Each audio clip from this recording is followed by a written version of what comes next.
So I live on an island, and the topic of rising sea levels and global warming and all that comes up. And there's a lot of information out there.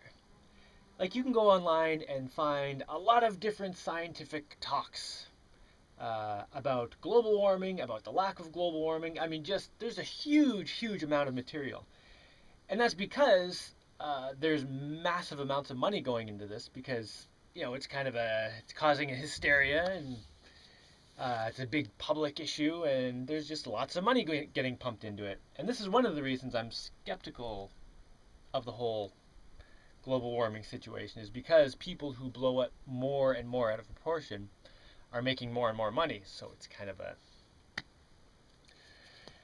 the incentive is wrong. The incentive is there to blow it out of proportion. But anyway, do I doubt that humans have an effect on our environment? No, I mean, obviously, everything has an effect on our environment. Do I think that we are going to have a runaway greenhouse effect that turns the planet into Venus? No, I think that's way on the one extreme of things.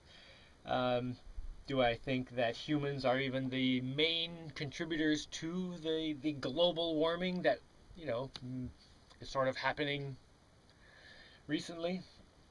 I don't know. Maybe.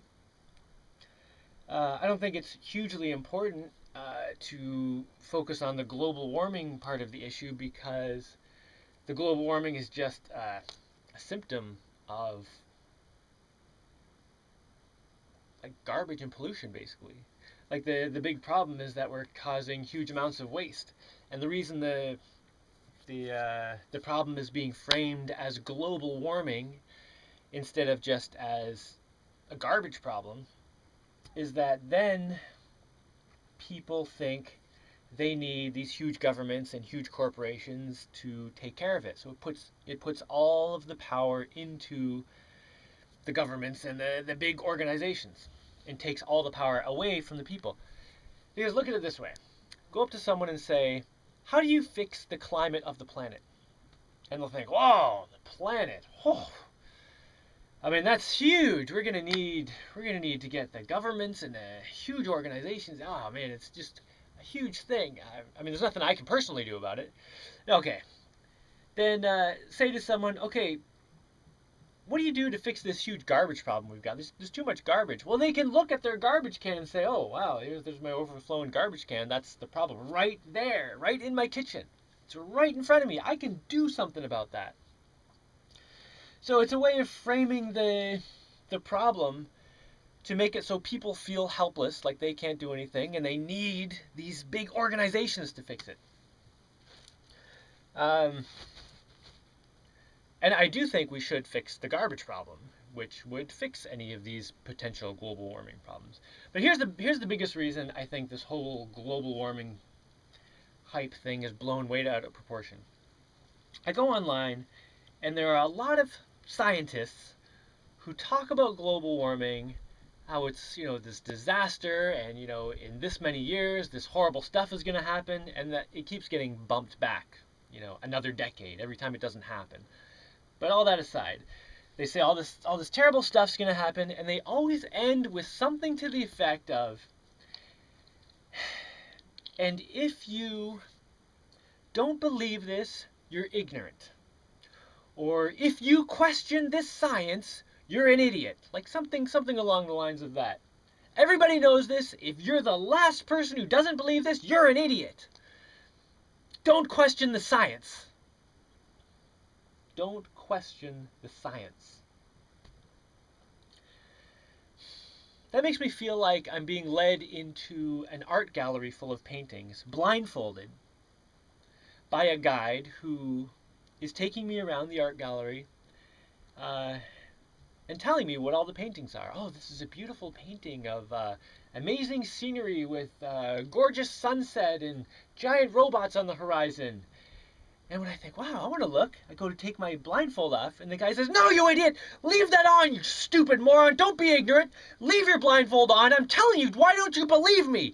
I'm telling you what it is! Stop being an idiot! It's like, whoa, what is the problem? Why can't I just look? I mean, paintings are made for my eyes. I may as well be in a parking garage right now. I don't know. Because without being able to see the painting, there is no painting. Because what is science?